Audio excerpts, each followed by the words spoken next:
Assalamualaikum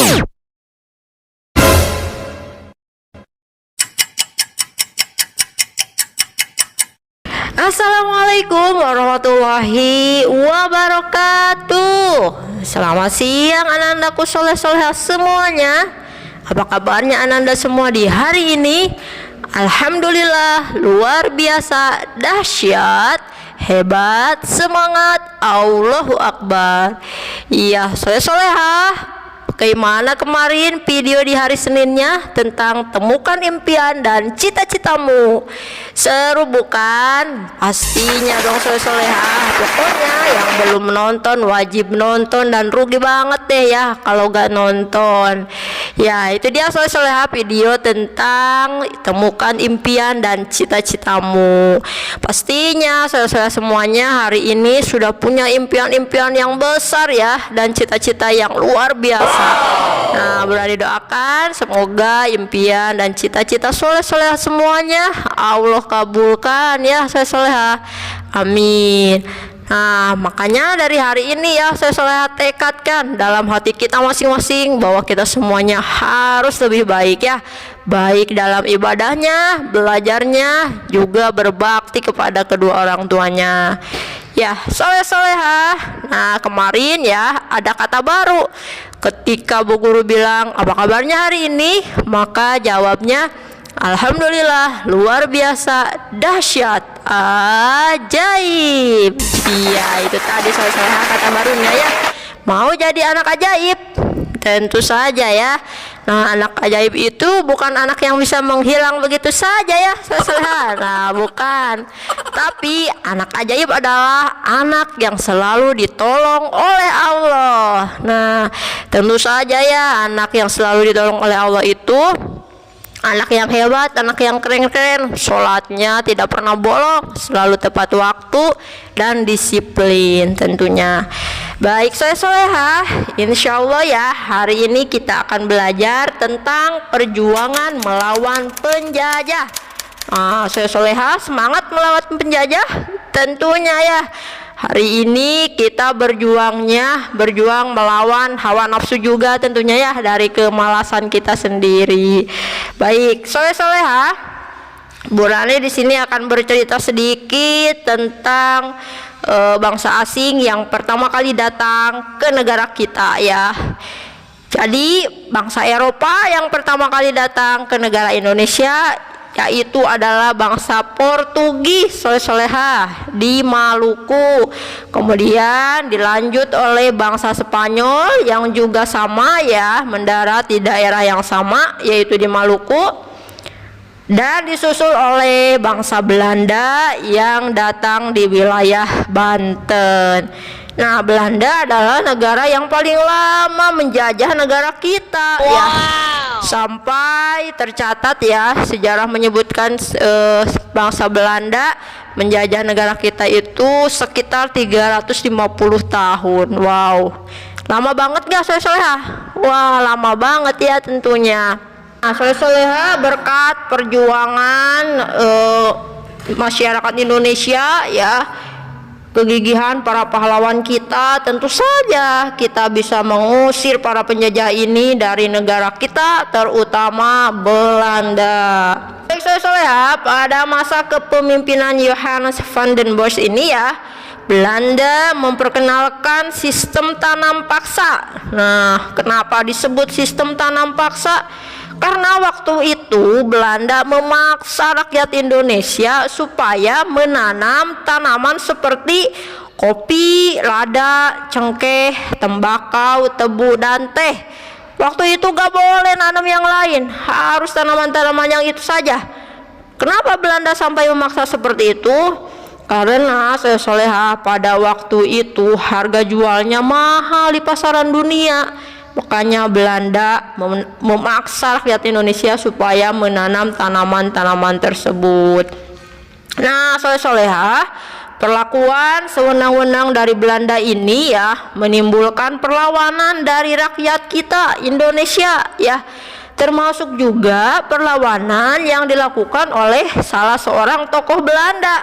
Nah, jadi ada tokoh Belanda juga yang tidak setuju dengan sistem tanam paksa yang diberlakukan oleh Belanda sendiri. Siapa namanya ya? Yaitu namanya Douwe Dekker ya, yang mempunyai nama samaran Multatuli. Dia menentang tanam paksa ya. Nah, soleha, perlakuan sewenang-wenang ini ya tentu saja tidak membuat rakyat Indonesia berdiam diri. Nah, bangsa Indonesia melakukan perlawanan. Yang pertama ya, perlawanan yang dilakukan oleh Sultan Hairun di Ternate. Nah, apa yang menyebabkan Sultan Hairun melawan?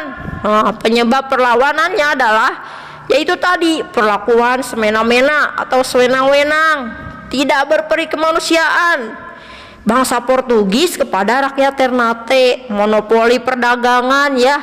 Jadi perdagangan rakyat Ternate dikuasai oleh Portugis dan ikut campur masalah kerajaan Ternate.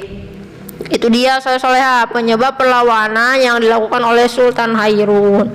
Kemudian bentuk perlawanan yang dilakukan oleh Sultan Hairun seperti apa? Nah, bentuk perlawanannya yaitu merebut benteng Portugis.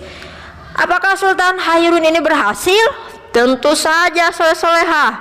Hasil perlawanan dari Sultan Hairun, Portugis menyingkir ke Hitu dan menetap di Timor Timur. Soleha ya. Timor Timur ini dulu masih termasuk negara Indonesia, namun sekarang sudah memisahkan diri dari Indonesia ya soleha. Kemudian soleha, selain di Ternate ada juga ya perlawanan yang dilakukan oleh rakyat Aceh yang dipimpin oleh para pahlawan kita, tentunya banyak ya dari Aceh. Ada Teku Cikditiro, Cut Nyadin, Cut Mutia, Teku Umar, dan Panglima Polim ya. Namun di sini Bu Rani akan menceritakan ya pahlawan kita, seorang pahlawan perempuan yang pemberani. Siapakah dia? Nah, dia itu adalah Cut Nyadin. Karena keberaniannya sampai-sampai dia diincar oleh Belanda ya. Nah, diincar oleh Belanda, kemudian Belanda membuat siasat tipu daya muslihat sehingga Cut Nyadin bisa ditangkap oleh Belanda. Nah, seperti apa bentuk perlawanannya? Jadi yang pertama, Cut Nyadin melawan kepada pihak Belanda karena Belanda mengingkari janjinya, yaitu tentang perjanjian London. Apa itu perjanjian London? Yaitu batas wilayah dagang Aceh dengan Belanda sudah disepakati, tetapi Belanda lagi-lagi melanggar. Monopoli dagang lagi-lagi dilakukan ya, penguasaan perdagangan. Belanda yang menentukan harga, barang apa saja yang boleh dijual, mereka yang menentukan. Tentu saja kita yang rugi ya soleha. Nah, kemudian bentuk perlawanan apa yang dilakukan oleh Cut Nyadin? Yaitu menerapkan perang gerilya. Apa itu perang gerilya? Perang gerilya adalah perang yang dilakukan secara sembunyi-sembunyi, secara tiba-tiba, dilakukan ketika musuh sedang lengah. Nah, itu dia soleha yang dimaksud dengan perang gerilya. Lalu bagaimanakah hasil perlawanannya? Ternyata strategi yang diterapkan oleh Cut Nyadin ini ya beserta para pahlawan yang lain tentang strategi perang gerilya mampu menyulitkan pasukan Belanda. Namun karena lagi-lagi Belanda licik ya membuat tipu daya, sehingga Cut Nyadin tadi ya berhasil ditangkap lalu diasingkan ke Sumedang. Nah, kemudian soleha, perlawanan perjuangan melawan penjajah Belanda ini dilakukan juga oleh pahlawan kita yang ada di Sumatera Barat, yaitu Tuanku Imam Bonjol ya. Apa penyebab perlawanannya? Ya, penyebab perlawanannya yaitu Belanda mengadu domba kaum adat dan kaum padri. Nah, apa yang dimaksud dengan kaum padri? Nah, kaum padri itu soleha kalau sekarang bisa dikatakan sebagai pengikut para ulama atau kiai. Namun di Minangkabau ya disebut dengan kaum padri. Sedangkan kaum adat adalah kaum atau golongan yang masih mengikuti kebiasaan-kebiasaan adat yang dilakukan oleh nenek moyang mereka secara turun-temurun. Nah ini, jadi ada pengikut kaum adat, ada pengikut kaum pederi, diadu domba oleh Belanda. Nah, itulah yang menyebabkan pahlawan kita Tuanku Imam Bonjol bertindak soleha melawan Belanda. Lalu apa bentuk perlawanan yang dilakukan oleh Tuanku Imam Bonjol? Yaitu masih sama ya soleha, menerapkan strategi perang gerilya ya. Nah, bagaimana hasil perlawanannya? Nah, Tuanku Imam Bonjol berhasil mengalahkan dan mengusir Belanda dan pasukannya dari tanah Minangkabau.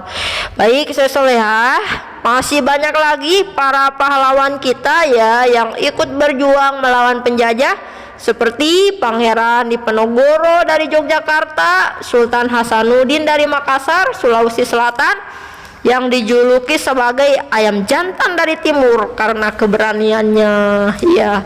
Ada juga Pangeran Antasari dari Banjar, Kalimantan Selatan, dan Patimura dari Maluku.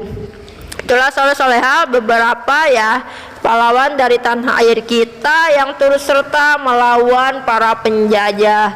Nah, pada dasarnya Belanda itu sama ya, ke setiap daerah mengadu domba rakyat kita, kemudian membuat siasat licik.